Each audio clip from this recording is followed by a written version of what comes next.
The global insurance industry is more than a market. It's a movement powered by 3 million professionals around the world.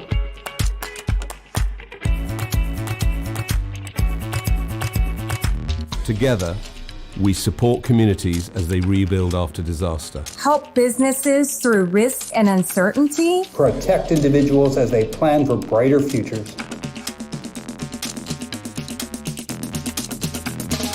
This impact isn't possible without people. That's why we attract, grow, and retain the very best talent. Because when every voice is heard, when every person feels they belong, we don't just build careers. We build a better tomorrow. Belonging builds tomorrow. Belonging builds tomorrow. Belonging builds tomorrow. Belonging builds tomorrow. Belonging builds tomorrow. Belonging builds tomorrow.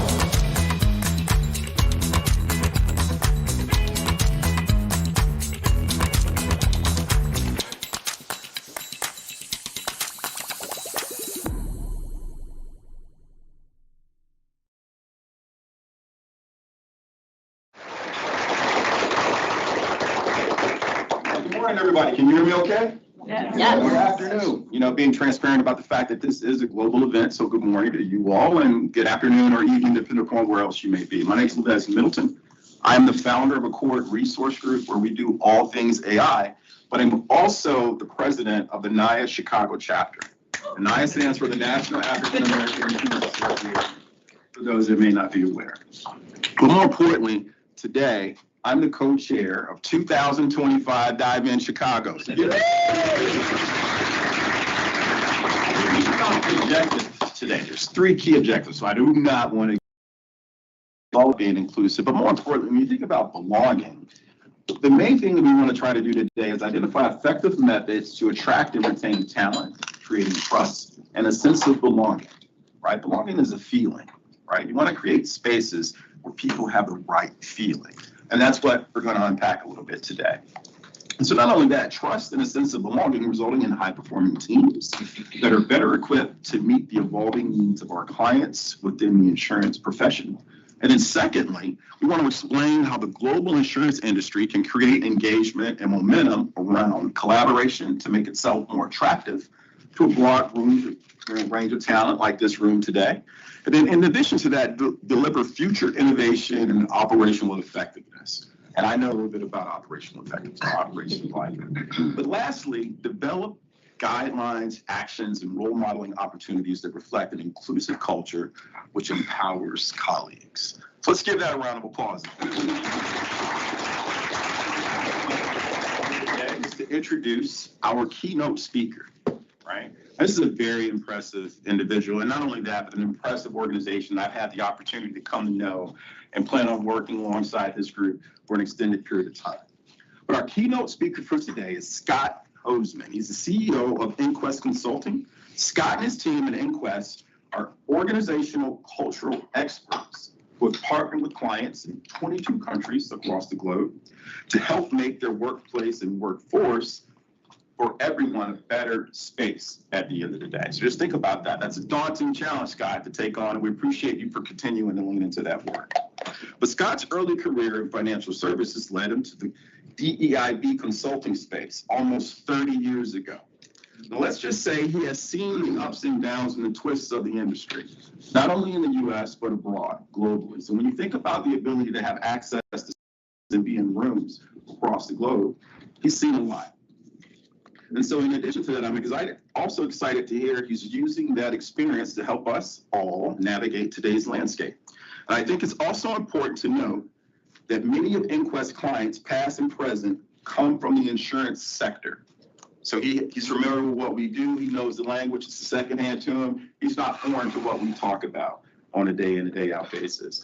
But more importantly, Scott and the inQUEST team have received numerous awards, including Scott being honored himself by Crane's Business in their inaugural list of notable LGBTQ executives in 2018. Let's give that a round of applause. And if that wasn't enough, inQUEST has been certified as a diverse supplier through the NGLCC since 2011, which means they are a proud 100% LGBTQ plus owned and operated business. So I think you will find Scott to be a dynamic speaker with powerful insights, stories, and a very relatable person. So without further ado, you did not come in to hear me. Let's welcome Scott.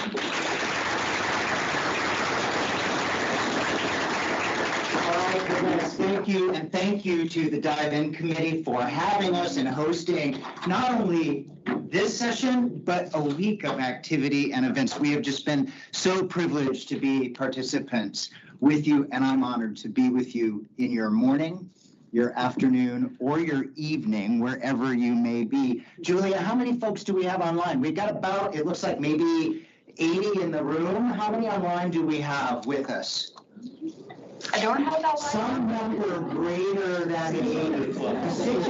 600 plus registered to join us online. So to those of you, I believe my camera is right here, I'm going to say welcome to you as well. We're going to try to make this as inclusive for you online as it is for those of us in the room. So, Levez, you mentioned I started my career a couple days ago. This work, so thank you for that. And one of the things we do at inQUEST, we believe in the importance of building cultures and environments that work best for everyone, not just some of the people, some of the time. And of course, that means we do strategy work and we do process work and systems work. We do all that with our clients. But one of the most important things we help our clients with is to be able to tell stories and share their stories. It's one of the ways we get to know one another and connect around these important topics. So if you would humor me for a moment, I'm going to begin with a story from my early career, and I know we've got the screen there in the middle that may impact the slide viewing. We're going to make that work as best we can. And thank you for trying to help us out here with the screens. But when I began early in my career, I came out in college, and I say I came out for the first time as a member of the LGBTQ community because you keep coming out. I just came out again. Right now. So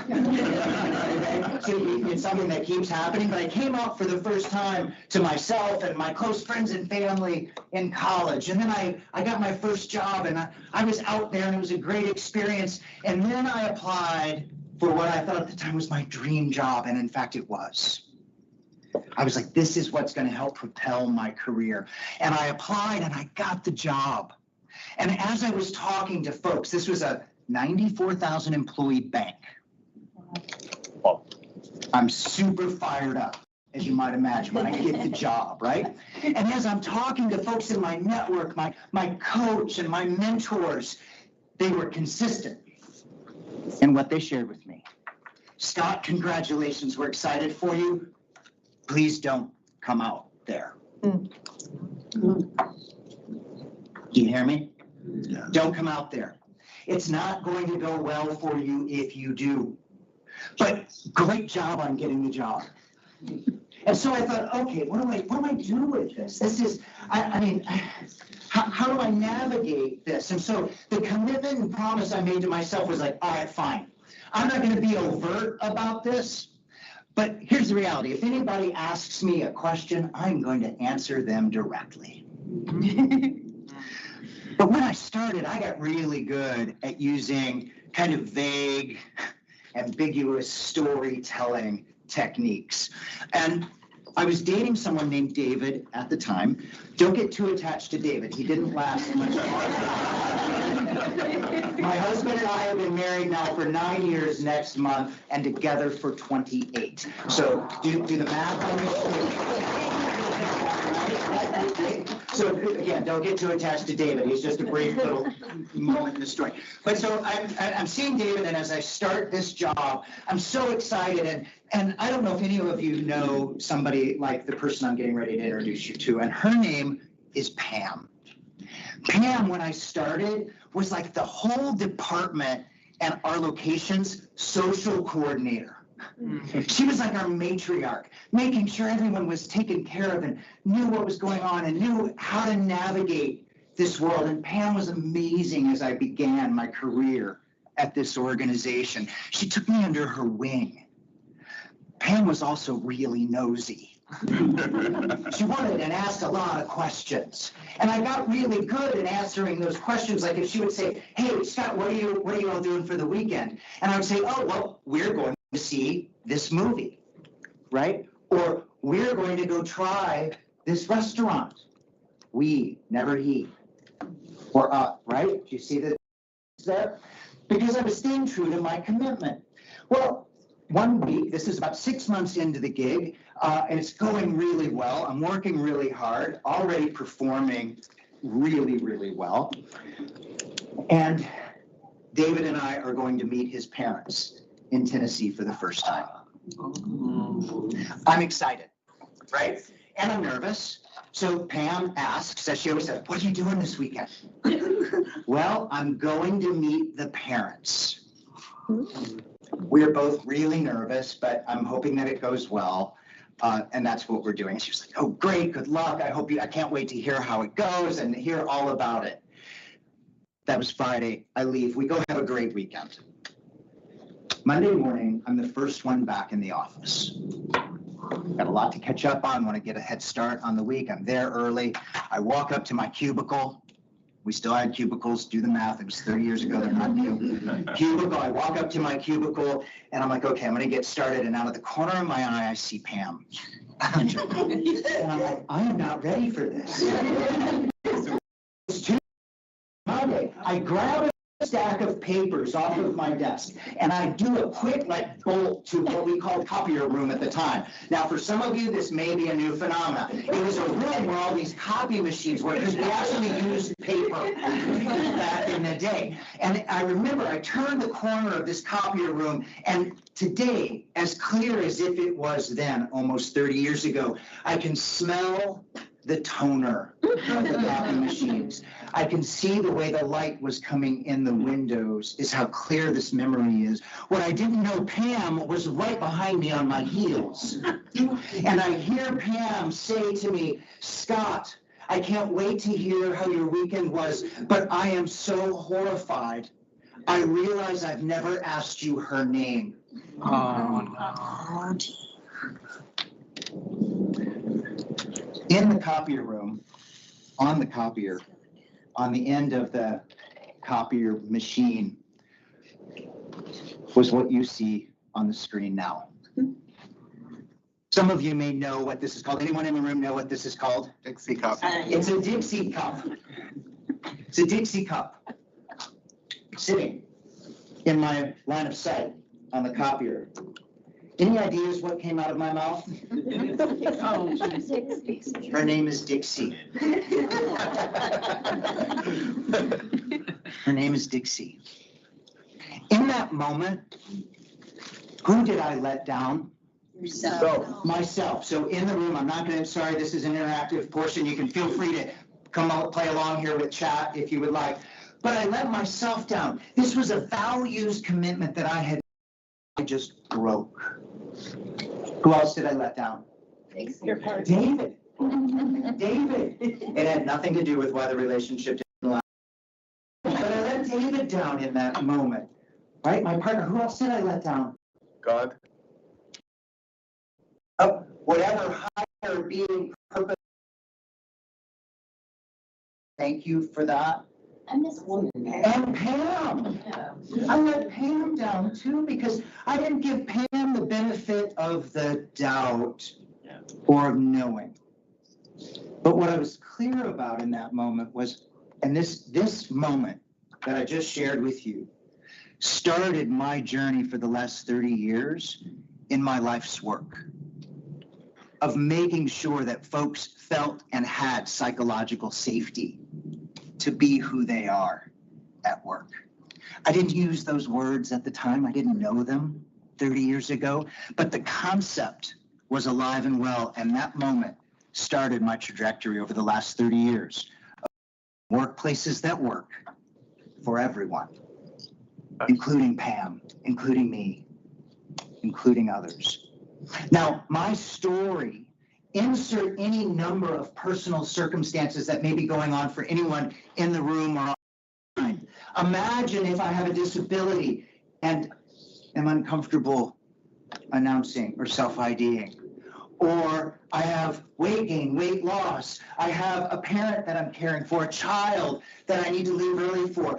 Imagine all of the different circumstances that you could insert, and in place of my story that I just shared, for the story that may make you not feel as psychologically safe. Does this make sense? Absolutely. So I don't want to, and I think this is really important too. I recognize in my story that I had a bit of a luxury and privilege of being able to pass for a minute, recover. You tracking with me? Absolutely. Where it was my ability of whether I came out or not. Sometimes we walk into spaces and our very physical being and presence alerts people to parts of our identity that are really important. All right, so with that, thank you for humoring me in that story. We're going to talk about the connection and the bridge between these two concepts and words we throw around a lot these days. Well, a little less right now because we're taught not to say some of these words, but belonging and psychological safety, and the connection and the bridge between these two. And one of the things that I'm hoping to do in the time we have together today is to demystify some of these words that we use as really lofty concepts in our workplaces and help make them practical and pragmatic and real. What are we really talking about? So we're going to talk about that bridge, and let's talk about definitions first. What do we really mean? So the definition of belonging is simply, and this is our inQUEST definition, not recommending that this has to be any of your definitions in your organization. This is the one we use. Belonging at comfortable and connected at work and enabling people to contribute to shared and meaningful purposes. Doing their work together with one another. This creates safe environments where everyone can bring their authentic self to work. The psychological safety definition, we would be remiss if we did not give honor and acknowledgement to Dr. Amy Edmondson, who coined the term psychological safety. Really important to say the name where these things originate. So Amy says to us that psychological safety is the belief that I will not be punished or humiliated for speaking up with my ideas, questions, or concerns. That the team I'm in is safe for interpersonal risk-taking. Meaning it would be safe for me to share my authentic self with small example. All right, so definitions. And at inQUEST, we use the model you now see on the screen. Psychological safety, and there's 4 components. We believe that to help us unpack psychological safety, what does this concept mean at a fundamental level? It means I'm safe to be myself. I'm safe to be who I am. I'm safe to learn and grow. Who in the room has never made any sort of mistake at work? Okay, all right, good, all right, thank you. No, right, it was a tease. We seem to learn and grow. Sometimes our greatest kind of things that propel careers, our ability to contribute fully, are when we learn from something that didn't go so well. So is it safe to do that in the environment I am? Is it safe to challenge? Is it safe to say, hey, I don't think what we're doing is really serving our mission, our values alignment, or I don't know that what we're getting ready to do is aligned with what our company purpose is. Am I safe to challenge in those ways? And do I feel that the system I'm working in is safe for me and all that I bring?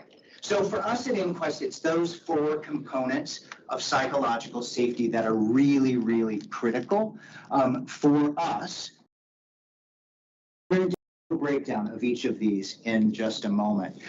But first, I have a question for all of you, whether you are online with us or in the room. This is a moment to take out your phones. We do want you to use your phones if you have access to them. You see the QR code. This will take you to a Slido poll. Give everyone a minute to grab the Slido poll and get logged in. And Julie, I'll look to you to make sure. Give me the sigh of relief that you found. Okay, good. Everybody's connected? All right, hopefully you are as well online. Here we go. I'm going to share with you the actual poll. You should see it coming up. And I can think of at least one situation where a lack of psychological safety negatively impacted my performance or contribution. I can think of for you, answer for you, this is an anonymous poll, where a lack of psychological safety negatively impacted my performance or contribution. Go ahead and enter that poll.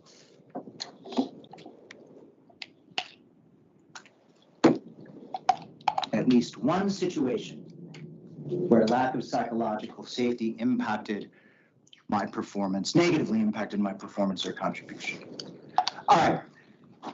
I love when folks ask me, like, okay, what does this really have to do with, workplace performance? Just this simple question, look at this. The question is about performance and contribution, right? 91% of you, that's not an insignificant number.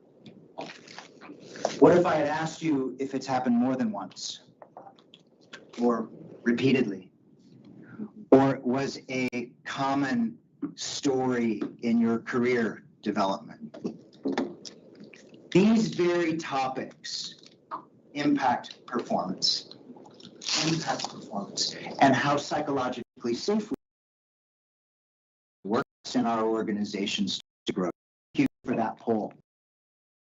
Also offer a bit of a disclaimer, because in the same bridge of psychological safety, navigating this, I want to be clear that there are some parts of belonging and psychological safety that are our responsibility as individuals. It's true. Okay? Not all of it is the company's responsibility. Right? So the company that I told you that story with almost 30 years ago, financial services, didn't for you in the workplace that I received growing up, responsible about me being gay, right? I can't put that on the company. All of that was mine to root. But the company does have some responsibility as well in an overall environment. I think one of the things that have gotten us kind of tripped up recently is we've tried to swing the pendulum where we've said, oh, the company's responsible for all aspects of belonging and psychological safety. But I don't know how any company can be responsible for all of it. And I think sometimes we've said, well, and at the expense of personal responsibility. But at the same time, I don't think it works if the companies say, it's all on you. Just forget all of that, leave it all at the door, and come to work as you. Does that, right? So where is the bridge and where do we meet? And I think what makes this work really hard and exciting is because each of us has a different spot to navigate on this bridge, depending on the topic and the situation. And for those of us looking for, I hope he gives me those 10 tips of like, what's just give me the 10 things that I can do or say. I'm going to give you 4 tips, but give me the list and I'll just do it and I will create psychological safety. It's not that easy because each of us are unique and different. So our objectives as we continue this conversation, we're going to take a look deeper at psychological safety and belonging and the role that they play in building cultures of success. What are the tangible benefits we get when we have psychological safety and belonging? And I am going to give you 4 tips that you can use and make your own, that you can hopefully apply immediately after this chat that we're having today. So that's what we're going to do for the next however long we have. I know I've got, so for 34 minutes, this is what we're going to do. One of the pieces of research that's been most compelling to me in doing this work is around the research that's been done where we actually do MRI studies of folks who are experiencing great physical pain and trauma and those who are feeling a lack of safety or experiences of exclusion. The MRI studies, whether I'm under extreme physical pain or physical trauma, or I'm experiencing exclusion or a lack of psychological safety or belonging, our brain scans show up identically. Really compelling research from an MRI perspective. So what does that mean? When our brains receive a chaotic or threat signal, a signal of, okay, intense physical pain or intense psychological pain or exclusion, our brains take that threat signal in, and what happens is our frontal lobe shuts down.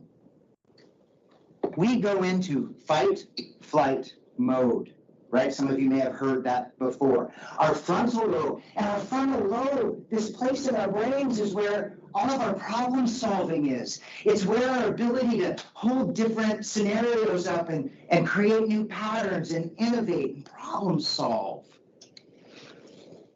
It's where our mental clarity and acuity rests. So when folks ask me, oh, is what you're doing around this, exclusion and inclusion stuff, it's a little kumbaya. I go, oh no. This is about performance. Because sometimes when we're offering exclusion, we're in environments of exclusion, the very thing we need from our people, they're not able to give us. Or we're not able to give them because of that. So in the moment, impairing mental clarity, problem solving, and reduced ability to make effective decisions. It's not, oh, I feel bad for you because you were excluded. No, the stuff I need from you to perform, you're not able to give. And if I experience this lack of psychological safety repeatedly or with repetition over time, the research is also very clear in the correlation between physical and mental well-being concerns. Isolated events can be impactful. The cumulative impact over time, deeply impactful. Okay? So I love that from a research perspective because it grounds me in how important this topic is and why we need to be talking about psychological safety. So 4 ingredients to psychological safety, back to that model. Safety to be yourself, which means being authentic without fear of consequences. Safety to learn and grow, meaning mistakes and missteps are recognized as an essential part of how we learn. It's how we learn. Safety to challenge, being able to share feedback without risk of retaliation. And safety in systems, the belief that the process is there to support and address, not circumvent accountability. Okay? All right, so 4 components of psychological safety. And when we look at the impact from an insurance perspective, there's also compelling research. Let's just see, do any of you, you're here online with us and in the room, do any of you find yourselves in your jobs needing to innovate and problem solve in today's environment? Yes. It is everywhere. And in fact, I would argue, because I've been in the workplace and seen workplaces around the globe, perhaps now more than we have ever seen before in our workplaces.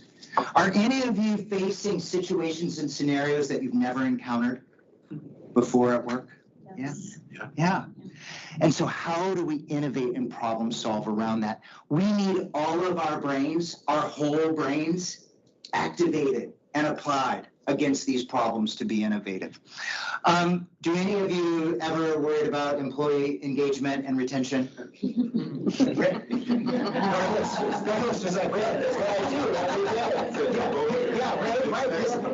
Both hands up, employee engagement, because we know there's a lot we can argue, and there's a lot of debate going on in the landscape globally on these topics. But one of the things that I've not heard yet, and I'm not saying it won't happen, but what I've not heard yet is anyone dismiss or refute the fact that their company performs. I have yet to hear anyone say, we don't want our employees engaged. Disengaged in the future. I don't hear that. Don't hear it. I hear a lot of other things, but I don't hear engagement as a bad thing. I plant that seed for you because there's a nugget here to grab onto. Because I think a lot of times we're caught up right now in what words do we use. There's a lot of things that feel problematic and maybe a little volatile if we use them. Employee engagement for today, I would encourage you, we're good to go. We're still green lighted on employee engagement. Because employee engagement, and some studies are pretty clear that for every 1% increase in employee engagement, I increase that employee's contribution to the bottom line by $100,000 US. 1% engagement. This is not insignificant, right? And then our stickiness of retention. And then collaboration and team dynamics. Collaboration and team dynamics in the insurance business. We've come from, many of you have come from environments where even in your insurance business, things were somewhat siloed in your organizations. And I'm sharing this from my past organization. Folks did certain things. We had these folks who did this part of the business, those folks over here who did this part of the business. Does this make sense? You were siloed departmentally. Underwriting, claims, analytics. Underwriters, right? And they were almost like purposeful kind of walls and built up, and those served us really well. But in a dynamic, volatile VUCA environment, volatile, uncertain, chaotic, right? In this VUCA world, we need more cross collaboration and break down silos than ever before, and team dynamics. So the things that I didn't understand what you did as an underwriter when I'm on it. Well, now it's different. We need to collaborate and talk more in the environment we're in. So for us, when people ask, well, psychological safety, isn't it just the new flavor of the day or repackaging of DEI? I say, however you need to look at it. Because for us, we think that this is a moment to get back to basics. And Levez, you mentioned one of our objectives is how to help navigate in today's landscape. And so I want to talk about that for just a second. I think we've gotten caught up in this environment right now today. And I'm putting my personal views and perspectives. I'm not asking that any of you subscribe to them. I am asking that you hear them. But I don't necessarily need you to subscribe to them. But I believe right now we're caught in such this either or camps and debates. And we're spending a lot of energy on like, oh, can we use certain words or not? And I think it's a distraction, quite frankly, from the real value of what our intention has been all along in doing this work. And so I would encourage you, if you find yourself in that moment, I'm going to share something that works for us on the inQUEST team. And it's simplifying the conversation. It's not getting caught up in do we use certain acronyms or letters in the work? Do we not, right? It's to say, listen, today our organization needs to perform at high levels. Fair? Whose organization do you want to see not perform well? Okay? We need all of our organizations to perform. As far as I know right now, we need people to perform. Fair? So we need performance. People are doing and providing the performance. And guess what? We know people perform better when they work better together. We know that people work better together when they see and know one another better. That's this work. That is this work. Full stop. Other folks can go and have all of these debates, and they probably need to be had, and there are times where I will throw myself into the ring and get in there right with them. But when it comes to what each of us can do on a daily basis, where I focus on and where our team focuses on is we need to do good work. We do better work with people, and we do even better work when we work better together and know one another better. I don't want to get caught up in a lot of other stuff. Because if we stay true to that premise, do you see how that can act as a bit of a North Star for us and guide our actions and keep us out of some of what are non-essential ineffective debates that are we really need to do. We need to perform, and we perform through people. So that's a tip that I would offer you in today's landscape, because it can be really easy to get caught up. And this, I lead a 30-year-old diversity, equity, and inclusion consulting firm. I'm in the middle of it. We're in the middle of it. But at the end of the day, if we focus on what is our intention, how many of you, here's another myth here, how many of you would be proud to be in the job you're in solely of, I'm in the job because I am a fill in the blank. Anyone want to be in that job? A myth that quotas are happening, just right? Do you see what I'm saying? I believe it's a myth. That's a debate. Don't try to get me into because I'm not having it. Because it doesn't happen. Folks don't want to be in jobs because they have a demographic. Why do I want to be in the job I'm in? Because I'm qualified, capable, and can add value. Right? Yes, that's why I want to be in the job I'm in. Because I'm qualified, capable, and can add value. And you don't believe me, just watch. Right? And so this notion of these myths that we're getting caught up now, were there some examples where quotas existed impact? I want to be clear, and I can't say that never happened. Yes, it did, but is it the norm? I don't believe it's anywhere near the norm.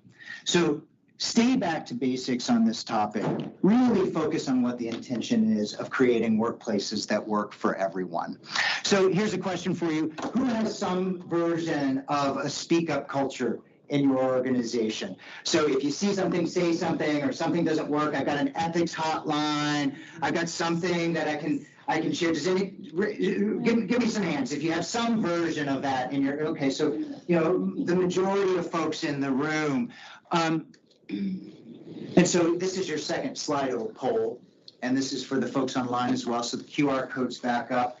In just a second here, I'm going to pull the poll and make it active. Here we go. The question is, what needs to happen or be in place for people to actually speak up? What needs to happen or be in place? I'm going to launch that poll now. This will be a word cloud that gets generated.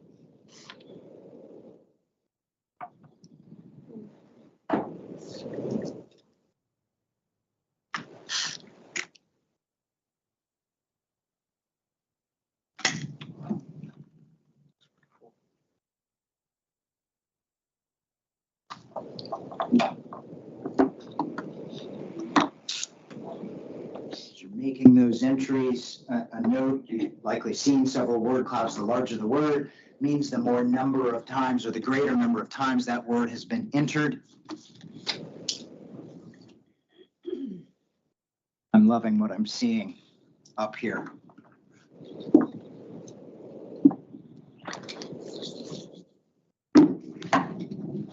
As you're digesting what you're seeing on the screen, I'm going to ask you to think about this question as you're reading through these words. How would I feel working in an organization that does these things? Bad brain. I mean, good. Yeah, right. I was like, wait, what? How would I feel? Right. It's somewhere you'd want to be.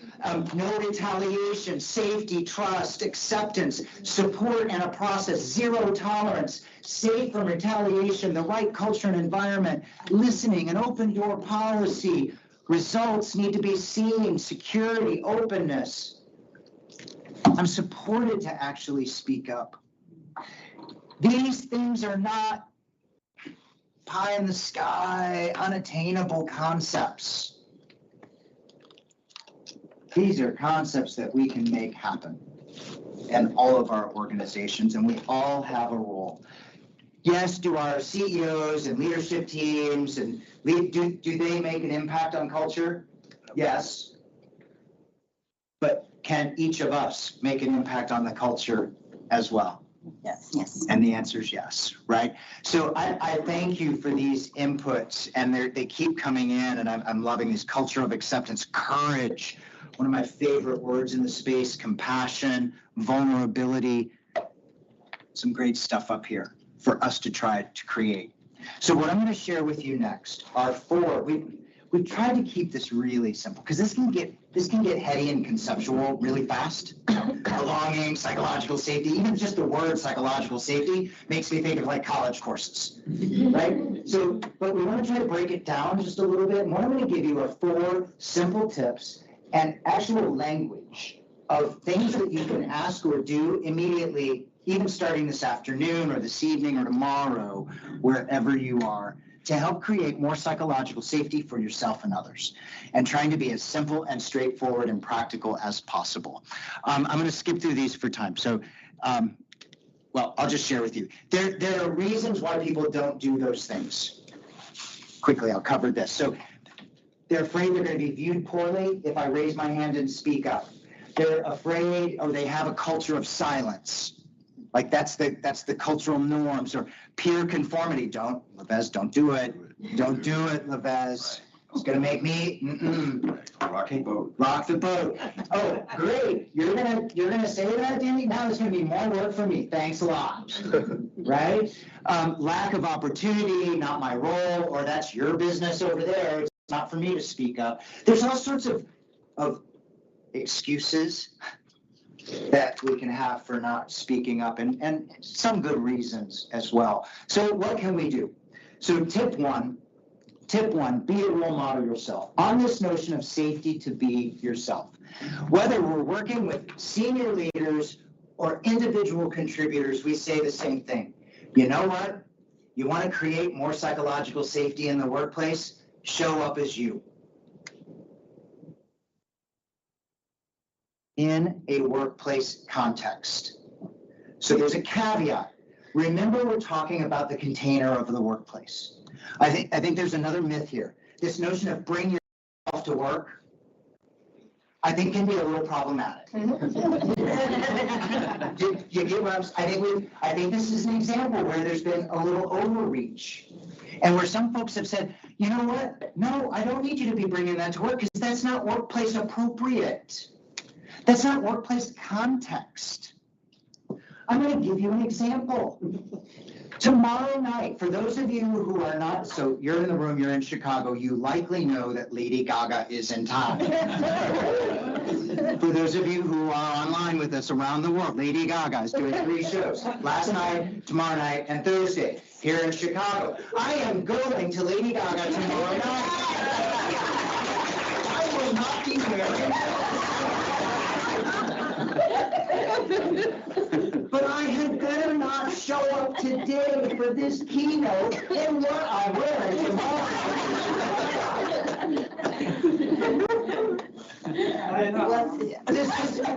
No.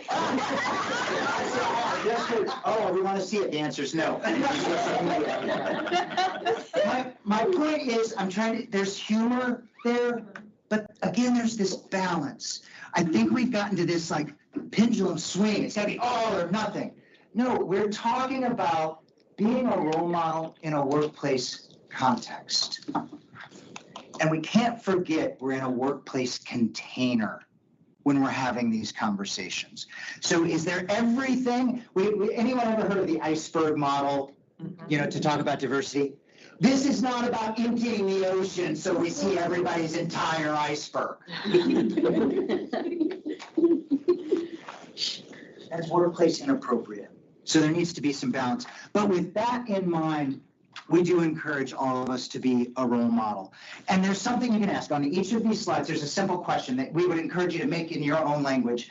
Ask the folks that you work with and around you a simple question in your words. What is important for me to know about you, to support you, so we can work best together?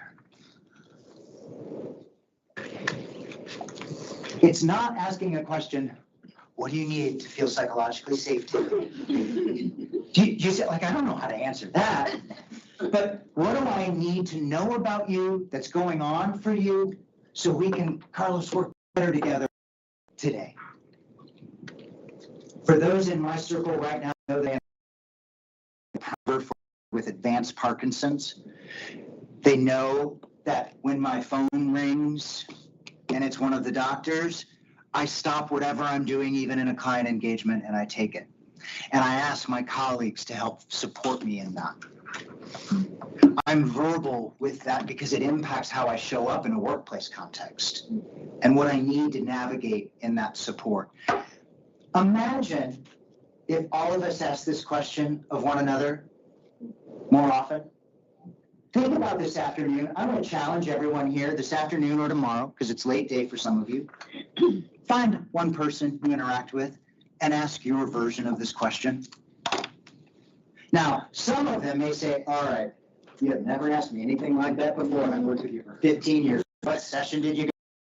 And that's okay. Ask it again. Share what's happening to you, like I just did about my mother. Share what's happening to you.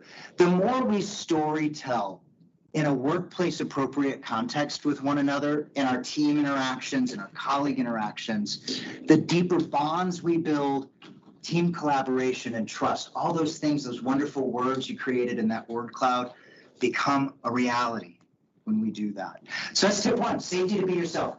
Show up as yourself, workplace appropriate, and ask others what they need. You can lead by example. You're here in this session, that gives me a clue that you're already wanting to be champions. Lead by asking others this question, and you will be surprised how often you get the same question coming right back at you for you to answer. Tip two, debrief interaction. So for safety to learn and grow, one of the parts of the inQUEST culture that I am personally most proud of is we have a culture of feedback. We have made it a practice out of every scenario, client meeting, keynote, event we do. What worked well? What would we do differently? Internal meetings. Doesn't have to be just client focused. Thank you, Donata. Donata's on our team. That's why she was able to answer that. Right? So we debrief deeply. Now, it takes time, especially in the culture now post-COVID, where we're going from my meetings on my calendar, 9 to 10, the next one starts at 10 to 11, 11 to 12, right? Maybe that window break. But build debriefs and feedback culture in. It's the way we learn and grow and can help our colleagues. So when you interact, simple future, not about what did you mess up that you'd like to talk about? What did we do well? What could we do differently? Repetition in that question we have seen transform cultures because it creates a learning environment for everyone and demonstrates that it is safe to learn and grow. Tip three, for safety to challenge. Safety to challenge. There's two things here, pause and seek understanding. We often, we see, especially in today's environment in our workplaces, something said or done in a meeting or in an event.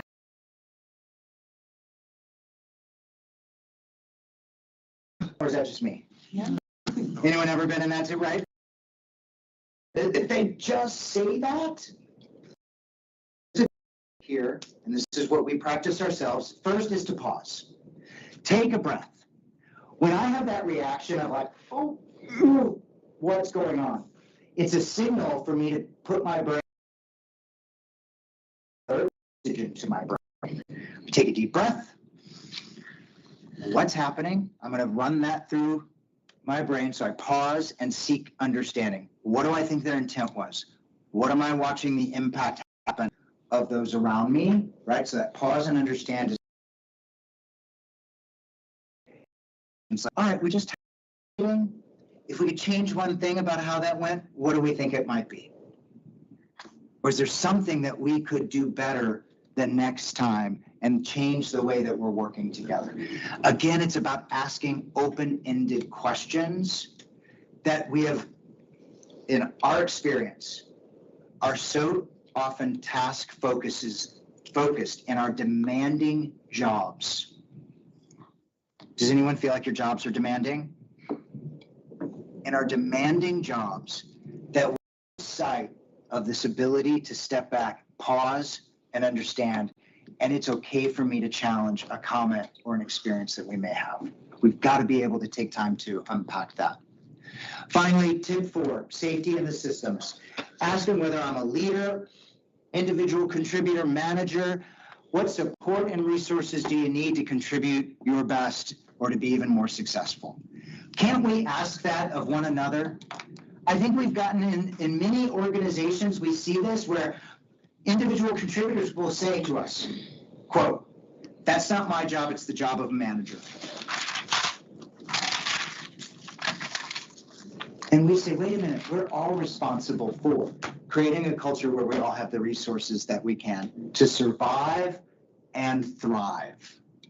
Survive and thrive. So asking those 4 questions are ways that we can do that. If you're looking,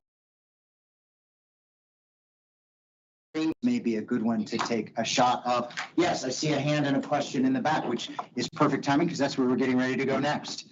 Do you think there's a difference between like a company's responsibility and like individuals and managers within the company? So like these are all questions I think that like I would ask someone and have a conversation with them about.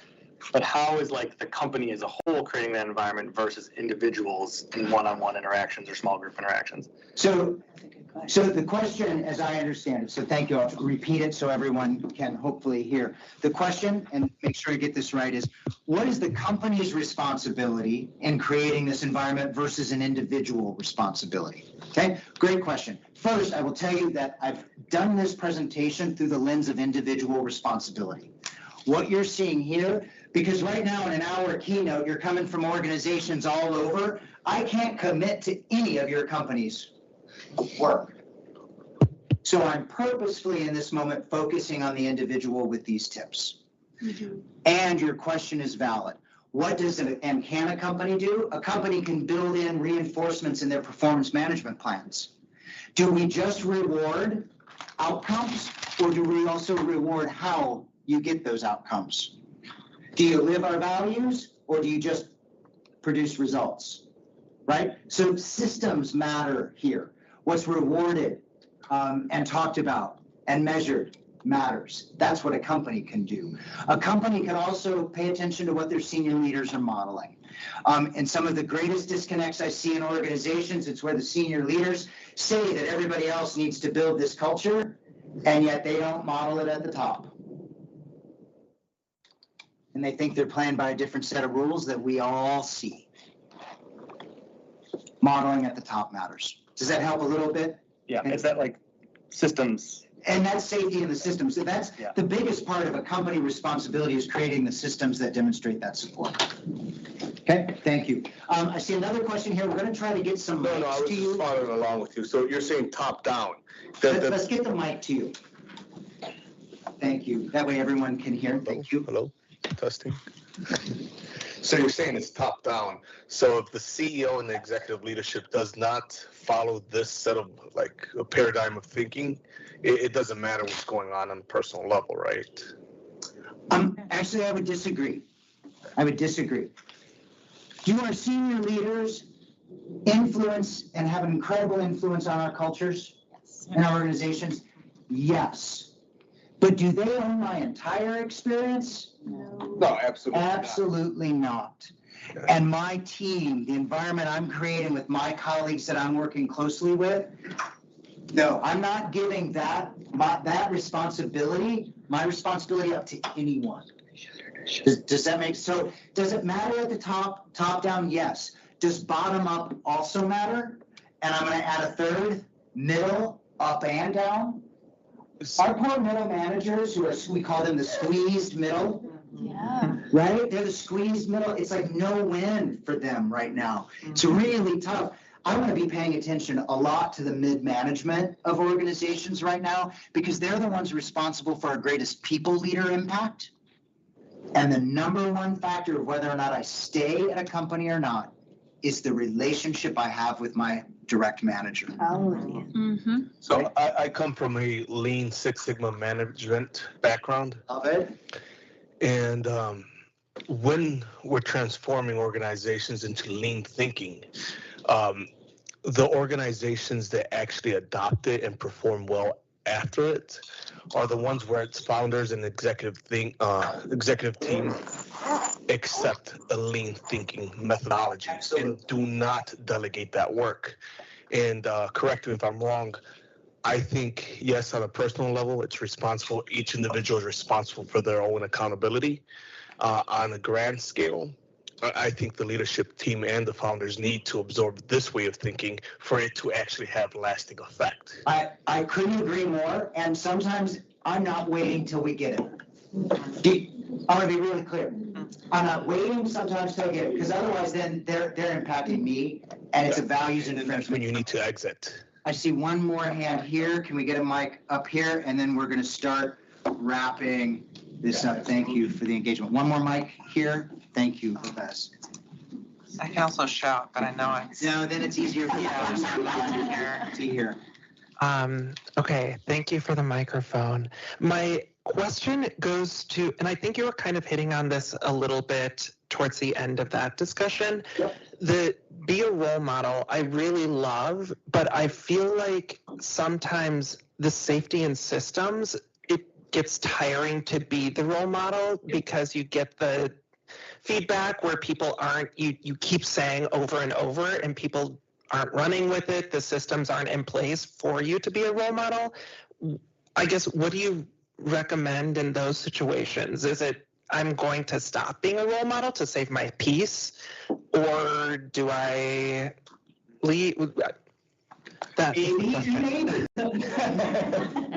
I mean, let's be real. If I keep trying multiple avenues and I'm not making any traction,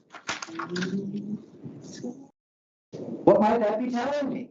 Leave the company. I do want to encourage you to not always, so trying the same thing over and over again and not getting results, I might encourage you, are you trying multiple different paths to see if that generates different results? So that'd be like a pre-step there, but let's be real. Some of the best things we can do, we vote with our feet, right? And if we've tried and made the attempt, there may be times where this is not the environment for me.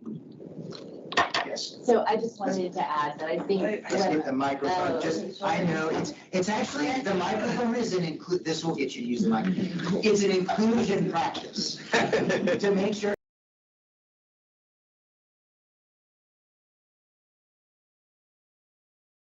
It's about if everybody else can hear you. Thank you for the reminder that it's about everybody else.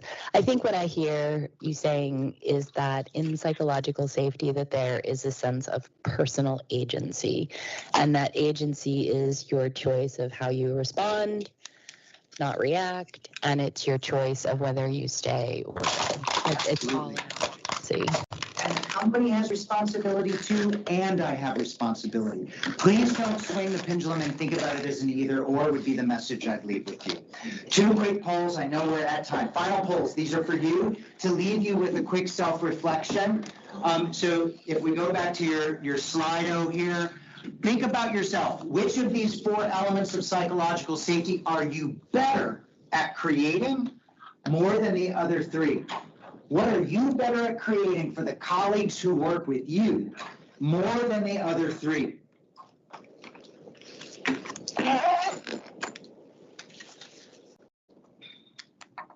Self-reflection. A lot of times we think about what is everybody else doing to make me feel psychologically safe? I'm turning the question on its head. What are you doing to make others around you psychologically safe?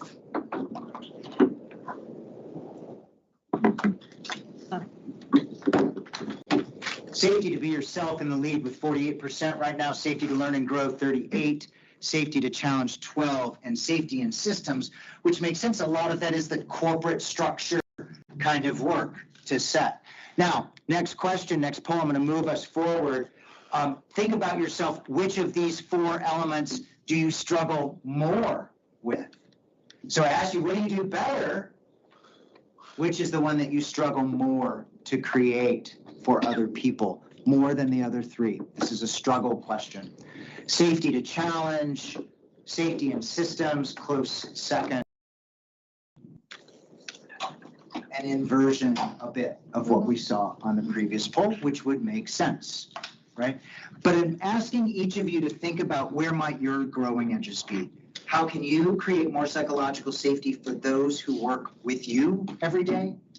And what is your growing edge opportunity? What do you need to be more conscious and deliberate about? So some tips and resources, just do these 4 tips. Go start asking these questions, start having some different conversations around psychological safety, and think about and ask for the teams you're on, how do we track psychological safety? Initiate and integrate those discussions into meetings, encourage and reward leaders if that's part of your responsibility to do so, and tell stories, what we remember. What we remember, and then there are a few resources here as well. Parting comment. Yes, so. Right, microphone to you. Let's get a microphone. Okay. Let's pass it down. Thank you. And Julia, while we're getting the microphone, anything online that we need to see? Just a big thank you to the around 300 people here and online who have joined today. But that's Perfect. it. Thank you. 300 plus. Thank you. Last comment, then we gotta go. I'm going to be quick and try not to get emotional. I think psychological safety is incredibly important. And again, I'm super excited to be here today. I love that you said share stories, because when you're sharing stories, you're connecting, elaborating on maybe past or current experiences that allows you, one, to continue to be your authentic self. And then you're spreading or encouraging that open environment for others as well, who may feel the same but don't know how to say it. It's a ripple effect. Yeah. It's a ripple effect. Thank you for that.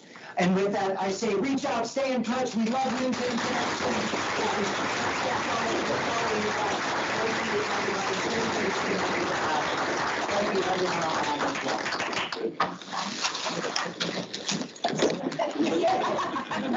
All right. Thank you, Scott. Thank you, everyone, for being here. I'd like to call up the dive-in team, everybody that put this together. If y'all can come up, dive in. So that way you put a face.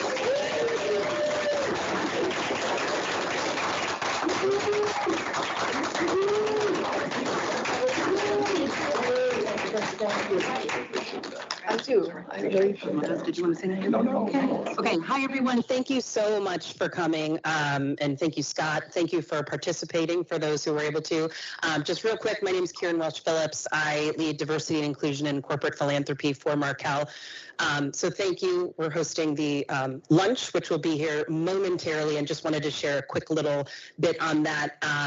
Lunch today is box lunch from Kurt's Cafe.